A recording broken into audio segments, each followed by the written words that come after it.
محترم ناظرین، السلام علیکم۔ چینل پر خوش آمدید۔ چالاک مصور۔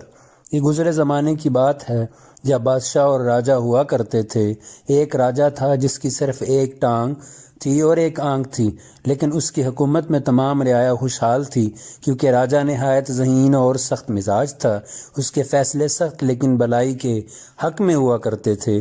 تھا وہ راجہ لیکن عام لوگوں کی سی زندگی گزارتا تھا، جس کی وجہ سے وہ ہر پر رعایا کے قریب ہوتا تھا۔ خاص و عام ہر وقت اس سے مل سکتے تھے۔ وہ ضرورت مندوں کی سننے اور ان کی مدد کرنے کے لیے ہر وقت تیار رہتا تھا۔ ایک دن راجہ کے دل میں یہ خیال پیدا ہوا کہ کیوں نہ میں اپنی شاندار تصویر بنا کر دربار میں لگاؤں۔ راجہ نے اپنا خیال اپنے وزیر اور مشیروں سے بیان کیا تو تمام وزیر اور مشیروں نے بھی ہاں میں ہاں ملائی اور کہا، ہاں راجہ صاحب، آپ کی شاندار تصویر دربار میں لگنی چاہیے۔ پھر کیا تھا، ملک و بیرون ممالک سے مصور حضرات کو راجہ کی تصویر بنانے کے لیے مدعو کیا گیا۔ دنیا کے کونے کونے سے بڑے بڑے نامور مصور راجہ کا نام سن کر بڑے انعام اور اکرام کی لالچ میں راج دہانی پہنچنے لگے۔ راجہ نے بڑے دربار میں مصوروں کے سامنے ایک پیر پر کھڑے ہو کر اعلان کیا کہ جس مصور کی تصویر سب سے اچھی ہوگی اس کی تصویر کو راج محل کے اسی دربار میں لگایا جائے گا اور اس مصور کو انعام و اکرام سے نوازا جائے گا اور اسے اسی حکومت میں جاگیر و عہدہ عطا کیا جائے گا اور وہ راج درباری مصور کہلائے گا۔ تمام مصور حضرات راجہ کا اعلان سن کر سوچنے لگے کہ راجہ تو پہلے سے ہی ایک ٹانگ سے لنگڑا ہے، اس کے چہرے پر ایک آنکھ بھی نہیں ہے، پھر اس ادھورے چہرے راجہ کی خوبصورت تصویر کیسے بنائی جا سکتی ہے؟ ایک اندھے لنگڑے راجہ کی خوبصورت تصویر بنانا ممکن نہیں ہے۔ اگر ہم نے تصویر بنائی اور وہ راجہ کو پسند نہیں آئی تو یہ سخت اور بد دماغ راجہ ہمیں سزا دے گا۔ نہ بابا، نہیں بنانی ایسے راجہ کی تصویر ہمیں۔ یہ سوچ کر دربار سے مصور حضرات اٹھ کر جانے لگے۔ تھوڑی دیر بعد وہاں صرف ایک مصور رہ گیا۔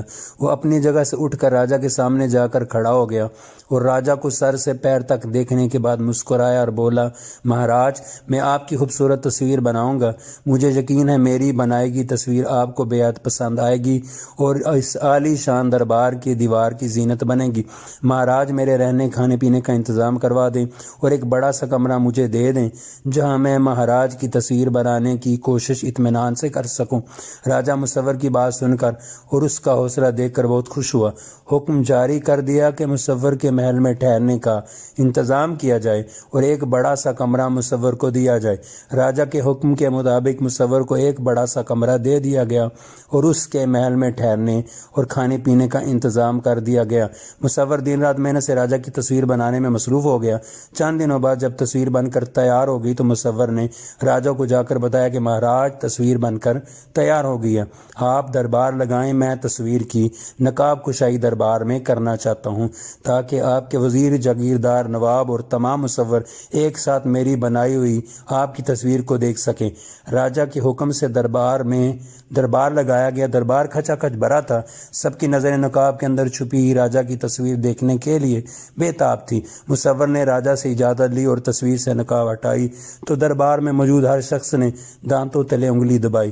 تمام مصور حضرات بھی حیرت سے کھڑے ہو کر تصویر کو دیکھنے لگے اور دل ہی دل میں مصور کے فن کی داد دینے لگے۔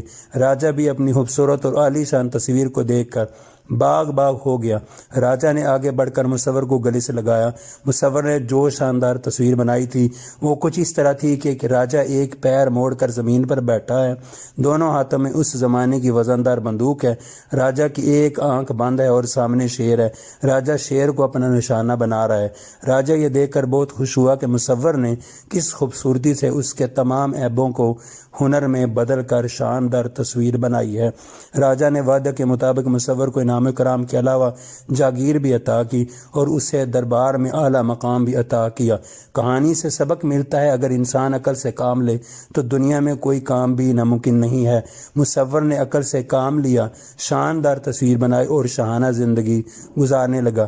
اس لیے زندگی میں آپ کو ہمیشہ عقل سے کام لینا ہے، کبھی بھی ہمت اور حوصلہ نہیں ہارنا، عقل کے ذریعے آگے بڑھنا ہے اور بہت آگے جانا ہے۔ اپنے لیے، اپنے ملک کے لیے کچھ ایسا کرنا ہے جس سے آپ کا نام بھی ہو، آپ کے شہر کا نام بھی ہو، ملک کا فائدہ بھی ہو اور رہتی دنیا تک لوگ آپ کو یاد رکھیں۔ ویڈیو اچھی لگی تو اس کو لائک شیئر کیجیے گا۔ تھینکس۔